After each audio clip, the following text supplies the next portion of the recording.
Wahabi, satu konspirasi Yahudi menjatuhkan Islam dari dalam.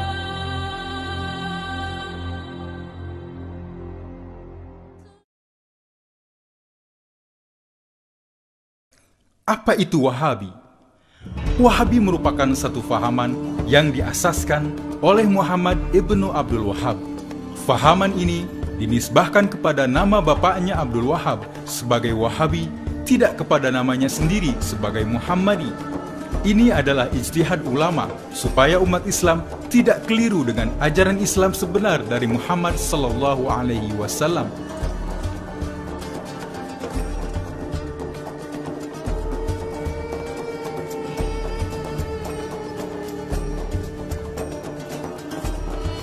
Muhammad ibnu Abdul Wahhab.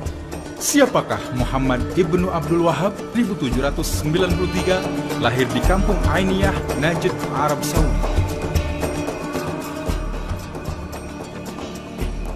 Ibnu Abdul Wahhab adalah seorang yang lemah pikiran dan gagap. Ayah dan abangnya sendiri menganggap dia sebagai anak yang tidak siuman. Ibnu Abdul Wahhab sangat terpengaruh dengan ajaran Ibnu Taimiyah yang mengasaskan fahaman Mujassimah. Kemudian dia mengembara dan belajar di Basrah, berguru kepada Syekh Muhammad Al-Majmu'i. Syekh Muhammad Al-Majmu'i adalah Mr. Hamper, yaitu seorang orientalis dan agen Yahudi dari British. Dia adalah seorang pakar ilmu Islam berbahasa Arab, Turki, Parsi, dan telah lama mempelajari Islam di Turki dan Irak. Mr. Hamper merasuah Ibnu Abdul Wahhab dengan hadiah kawin mut'ah dua orang agen perempuan Yahudi yang menyamar sebagai muslimah. Ibnu Abdul Wahhab kawin mut'ah dengan Safia di Isfahan dan Asia di Siraj. Maka dengan mudah Yahudi mencatur Ibnu Abdul Wahhab semau-maunya mengajar aliran baru dalam Islam sesuai dengan perancangan Yahudi. Dengan ajaran baru itu, Ibnu Abdul Wahhab kembali ke kampungnya, namun ditentang dan diusir oleh bapaknya, seorang ulama Sunni.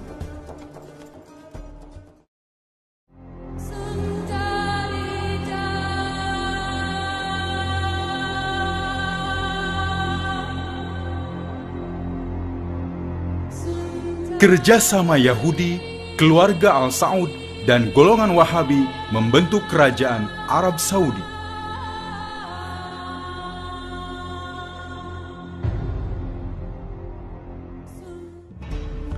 Setelah diusir oleh ayahnya, Muhammad ibnu Abdul Wahhab menyambung terus menyebarkan ajarannya itu ke seluruh Najd.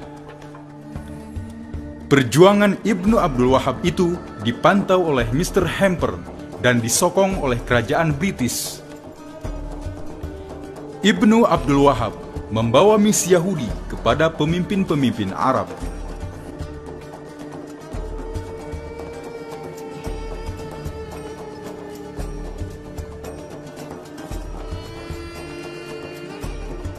Pada tahun 1747, Ibnu Abdul Wahhab bertemu dengan Muhammad ibnu Saud.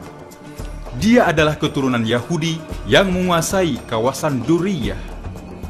Ibnu Saud bersetuju dengan tawaran itu. Maka bergabunglah Ibnu Abdul Wahhab dan Ibnu Al-Saud mengembangkan ajaran Wahabi.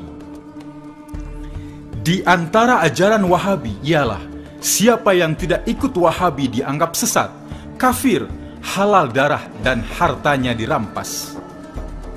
Dengan fatwa Wahabi ini, maka orang-orang yang tidak ikut ajaran Wahabi dibunuh dan hartanya dirampas. Kaum Wahabi melancarkan perang di dalam dan di luar wilayah Najd, seperti Yaman, Hijaz, daerah sekitar Syria, dan Irak. Mereka membantai 300 laki-laki di kampung Al-Fusul, di wilayah kota Al-Ahsa, dan merampas harta milik mereka. Pasukan Ibnu Saud dan Ibnu Abdul Wahhab itu terus melakukan kekejaman ke seluruh Arab. Siapa yang taat kepada ajarannya wajib berbaiat. Bila melawan, wajib dibunuh dan harta miliknya dirampas. Di antara umat Islam yang paling banyak dibunuh pasukan ini adalah keturunan Rasulullah Sallallahu Alaihi Wasallam. Namun, ada di antara keturunan Rasulullah Shallallahu Alaihi Wasallam yang sempat melarikan diri ke Malaysia dan Indonesia. Peninggalan Rasulullah Shallallahu Alaihi Wasallam dimusnahkan supaya umat Islam tidak lagi membesarkan Rasulullah Shallallahu Alaihi Wasallam dan keturunannya. Pada tahun 1793, Ibnu Abdul Wahab meninggal dunia.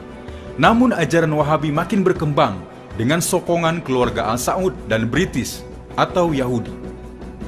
Dinasti Al-Saud dan golongan Wahabi terus meluaskan jajahannya hingga pada tahun 1912 berjaya menguasai seluruh Najd.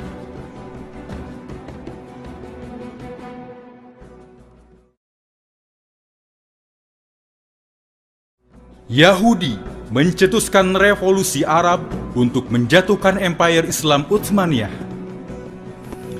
Ketika pemimpin Empire Utsmaniyah telah diserang oleh penyakit Al-Wahan, agenda Yahudi seterusnya ialah menghapuskan pemerintahan para syarif Mekah yang bertindak sebagai penjaga Haramain. Yahudi melantik T.E. Lawrence sebagai agen perisikan yang menyusup ke dalam bangsa Arab. Lawrence adalah seorang saintis yang menguasai 6 bahasa utama dunia, termasuk bahasa Arab. Dia sangat menguasai kawasan dan peradaban bangsa Arab, dikenali sebagai Lawrence of Arabia. Lawrence mengesan siapakah tokoh pemimpin Arab yang inginkan kekuasaan. Ditemukan tokoh Syarif Husin, wakil Empire Utsmaniyah di Haramain. Lawrence berjaya menghasut dan menipu Syarif Husin untuk membebaskan diri dari Empire Islam Utsmaniyah. Lawrence menyuburkan semangat nasionalisme di negara-negara Arab untuk menentang bangsa Turki yang memimpin Empire Islam Utsmaniyah. Lawrence adalah seorang gay atau homoseks yang sanggup melakukan apa saja untuk menawan mangsanya. Perhubungan antara Lawrence dan Syarif Husin sangat rapat, bahkan menjadi kawan karib putranya yang bernama Amir Faisal. Amir Faisal berpaling tadah dan memihak kepada Britain. Sejak dari itulah kerajaan Arab menjadi tali barut Britain. Atas nasihat Lawrence, Syarif Husin mengirim surat rahasia memohon bantuan tentara British. Dengan menjanjikan Syarif Husin sebagai penguasa bagi seluruh wilayah Arab, maka mudahlah Lawrence mencatur keluarga ini untuk mengagih-agihkan wilayah-wilayah Arab sesuai permintaan Yahudi. Pada tahun 1915, Britain mulai menduduki kawasan Irak. Akhirnya, pada tahun 1917, Britain menduduki semula kawasan Palestina. Tentara Britain diketuai Jenderal Allenby memasuki Palestina pada 9 Desember tahun 1907. Allenby memijak makam Salahuddin dan berkata, "Hari ini, perang salib sudah berakhir." Pada tahun 1918, tentara kolonial Britain menduduki pusat pemerintahan Turki Utsmaniyah, yaitu Istanbul. Perjanjian Faisal-Weizmann ditandatangani pada 3 Januari tahun 1919 dalam persidangan Paris. Weizmann adalah presiden pertubuhan Zionis dunia. Setelah perjanjian itu, Weizmann menjadi presiden pertama negara Israel. Irak diserahkan kepada Amir Faisal, Yerusalem atau Palestina diserahkan kepada Kristen, Baitul Maqdis diserahkan kepada Yahudi. Pada tahun 1922, setelah tamat Perang Dunia Pertama, persidangan Lausanne diadakan. Hasil persidangan Lausanne: pertama, sistem khilafah Islam ditamatkan. Kedua, khalifah dibuang ke luar negara. Ketiga, harta khalifah dirampas. Keempat, kerajaan Turki baru ditubuhkan atas dasar sekular di bawah pimpinan Mustafa Kemal Atatürk. Negara-negara jajahan Turki Utsmaniyah diambil alih sebagai jajahan British, Perancis, dan Italia. Lord Curzon dengan sombongnya berkata, Hakikatnya Turki telah dimusnahkan dan tidak akan bangkit lagi, karena kita telah menghancurkan kekuatannya, Khilafah Islamiyah atau sistem pemerintahan Islam.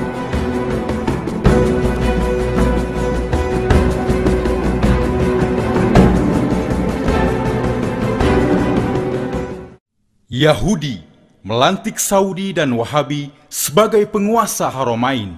Setelah kejatuhan Empire Utsmaniyah, negara-negara kecil seperti Kuwait, Yaman, dan lain-lain diserahkan kepada kabilah-kabilah yang dipilih oleh Yahudi. Negara-negara kecil itu semua tertakluk pada penjajahan British, Prancis, dan Itali. Janjinya kepada Syarif Husin untuk mengangkatnya sebagai penguasa seluruh Arab hanyalah janji kosong. Syarif Husin hanya mendapatkan kerajaan Jordan yang kecil dan miskin, balasan bagi pengkhianat Islam. Pada tahun 1925, keluarga Al Saud berjaya menawan kota suci Mekah daripada Syarif Husin. Pada 10 Januari tahun 1926, Abdullah Aziz Al Saud ditabalkan menjadi Raja Hijaz di Masjidil Haram, Mekah. Pada tahun 1932, setelah menguasai sebagian besar semenanjung Arab, Ibnu Saud menamakan tanah gabungan Hijaz dan Najd sebagai Arab Saudi. Abdul Aziz Ibnu Saud kemudian menabalkan dirinya sebagai Raja Arab Saudi dengan sokongan pihak British. Fahaman Wahabi menjadi agama resmi Arab Saudi dan dikembangkan ke seluruh dunia. Mengapa Yahudi mencipta Wahabi? Pertama, Yahudi sangat faham bahwa kekuatan umat Islam adalah pada kekuatan ruhnya, yakni ruh yang sangat kenal, cinta dan takut kepada Allah Subhanahu wa Ta'ala. Oleh karena itu, umat Islam mesti dipisahkan dari Allah. Yang kedua, Yahudi sangat faham bahwa kehebatan umat Islam karena berjaya menghubungkan kekuatan ruh dengan kehidupan lahir. Maka keyakinan akan adanya kuasa ruh dalam kehidupan lahir itu mesti dihapuskan. Yang ketiga, Yahudi sangat faham bahwa kunci kemenangan umat Islam adalah adanya bantuan gaib dari Allah. Maka Yahudi menghapuskan keyakinan kepada perkara gaib itu. Ulama sufi dan tarikat yang mempunyai karomah dikatakan sesat dan syirik. Yang keempat, Yahudi tahu bahwa kekuatan Islam adalah pada kecintaan umat kepada Rasulullah Sallallahu Alaihi Wasallam, Ahlul Bait dan para sahabat. Maka segala peninggalan atau amalan yang boleh menyuburkan kecintaan itu dimusnahkan dengan alasan bid'ah, khurafat, kultus, dan lain-lain alasan yang diada-adakan. Yang kelima, Yahudi sangat faham bahwa selemah-lemah umat Islam, mereka sangat fanatik kepada agama para ulama. Oleh karena itu, ulama baru dan Islam gaya baru mesti dicipta yang sesuai dengan agenda Yahudi itu. Yang keenam, untuk menguasai kota suci umat Islam Haramain, Yahudi tidak dapat menghancurkannya seperti tempat-tempat yang lain, karena ditakutkan umat Islam sedunia akan bangkit menentang Yahudi. Kejahatan Wahabi. Yang pertama, membuat fatwa. Setiap yang bid'ah itu sesat, dan yang sesat itu neraka. Yang kedua, membuat fatwa. Umat Islam yang tidak ikut ajarannya itu sesat, halal darah dan hartanya. Yang ketiga, membunuh keturunan Rasulullah Sallallahu Alaihi Wasallam. Yang keempat, menghukumkan sesat keturunan Rasulullah Sallallahu Alaihi Wasallam dan para sahabat yang utama.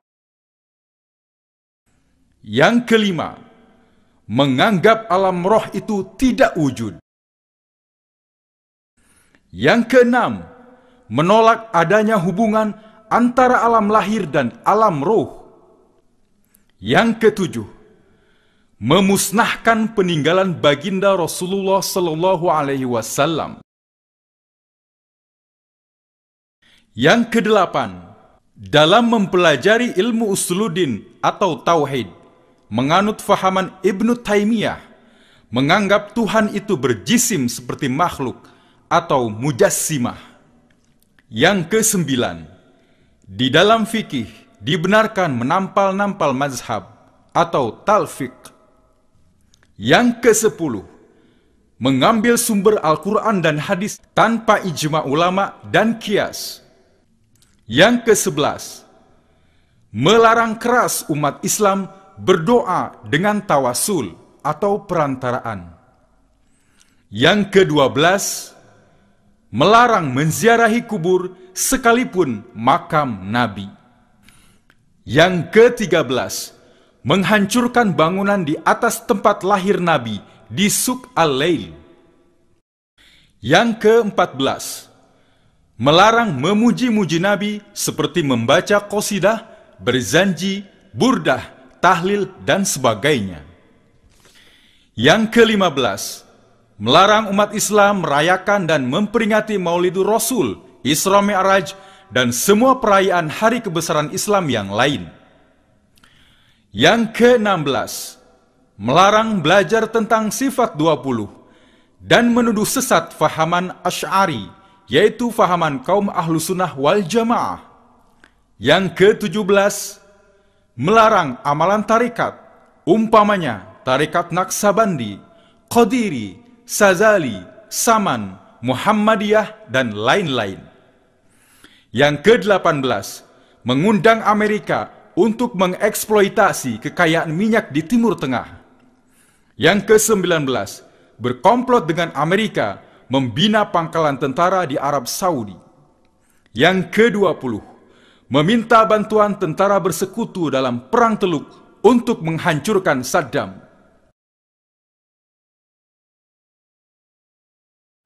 Yang ke-21, mencetuskan gerakan teroris seperti Al-Qaeda dan lain-lain untuk memburukkan image Islam.